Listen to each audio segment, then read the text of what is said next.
ہیں۔ حضرت سیدہ فاطمہ الزہرا رضی اللہ تعالیٰ عنہ بعثت نبوی کے 5 سال پہلے پیدا ہوئیں۔ بعثت یعنی نبوت کے 5 سال پہلے پیدا ہوئیں۔ آپ رضی اللہ تعالیٰ عنہ کی والدہ ماجدہ حضرت خدیجہ الکبریٰ رضی اللہ تعالیٰ عنہ ہیں۔ حضرت سیدہ فاطمہ الزہرا رضی اللہ تعالیٰ عنہ کا لقب زہرا اور بطول ہے۔ روشن چہرے کی وجہ سے آپ رضی اللہ تعالیٰ عنہ کو زہرا اور کثرت عبادت کی وجہ سے بطول کہا جاتا ہے۔ کثرت عبادت یعنی بہت زیادہ عبادت کرنا، کثرت یعنی بہت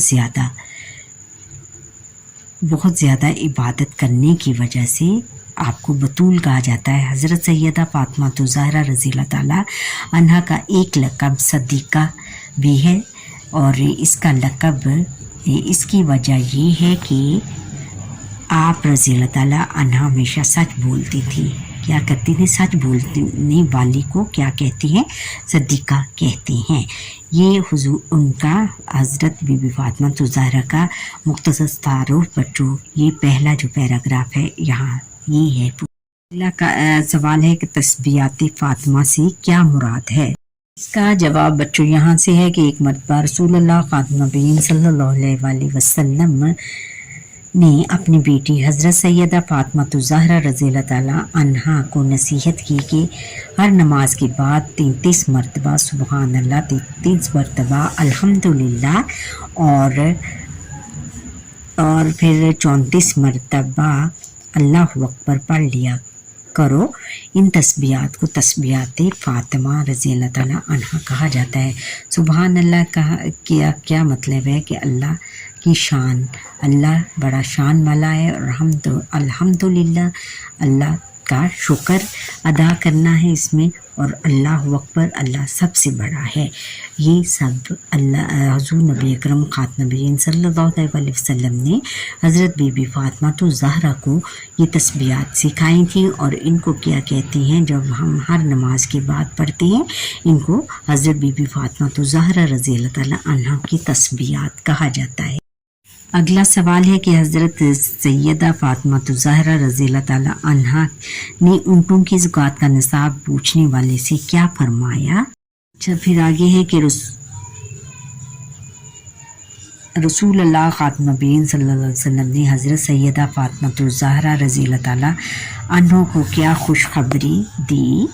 بچوں اس کا جواب یہاں سے ہے کہ بتایا کہ ان بیماری میں ان کا انتقال ہو جائے گا۔ پھر یہ ہے کہ پھر آپ خاتم النبیین صلی اللہ علیہ وآلہ وسلم نے بتایا کہ میں ان کی خاندان میں سب سے پہلے ان سے جا کر ملوں گی، تو میں ہنس پڑی۔ یہ خوشخبری حضور نبی اکرم خاتم النبیین صلی اللہ علیہ وآلہ وسلم نے اپنی بیٹی حضرت بی بی فاطمہ الزہرا کو دی تھی۔ پھر آگے ہے کہ حضرت سیدہ فاطمہ الزہرا رضی اللہ تعالیٰ عنہ کا وصال کب ہوا؟ اس کا جواب بچوں یہاں سے ہے کہ آپ خاتم النبیین صلی اللہ علیہ وسلم کے وصال کے قریباً 6 ماہ بعد آپ خاتم النبیین صلی اللہ علیہ وسلم کے وصال کے قریباً 6 ماہ بعد حضرت سیدہ فاطمہ الزہرا رضی اللہ تعالیٰ عنہ بھی وفات پا گئی، یعنی 6 مہینے کے بعد وہ حضور نبی اکرم خاتم النبیین صلی اللہ علیہ وسلم کے وصال کے 6 مہینے کے بعد وفات پا گئی۔ اب آگے بچوں ہیں تفصیلی جواب دیں۔ پہلا ہے کہ حضرت سیدہ فاطمہ الزہرا رضی اللہ تعالیٰ عنہ کی اپنی دینی خدمات پر نوٹ لکھیں۔ خدمات میں پہلا آپ یہ لکھیں گے کہ اسلام کی ابتدائی اور انتہائی مشکل اور تکلیف دہ دور تھا۔ حضرت سیدہ فاطمہ الزہرا رضی اللہ تعالیٰ عنہ نے کم عمری کے باوجود آپ خاتم النبیین صلی اللہ علیہ وآلہ وسلم کا ساتھ دیا۔ جب رسول اللہ خاتم النبیین صلی اللہ علیہ وسلم کو اپنے خاندان کے ہمراہ شیب ابی طالب میں محصور ہونا پڑا تو حضرت سیدہ فاطمہ الزہرا رضی اللہ تعالیٰ عنہ بھی ساتھ تھیں۔ انہوں نے تکلیف اور اذیت کی ان 3 سالوں کو بڑی خندہ پیشانی سے برداشت کیا اور اپنے عزم میں ذرا برابر بھی فرق نہ آنے دیا۔ خندہ پیشانی یعنی بڑے ہنستے مسکراتے ہوئے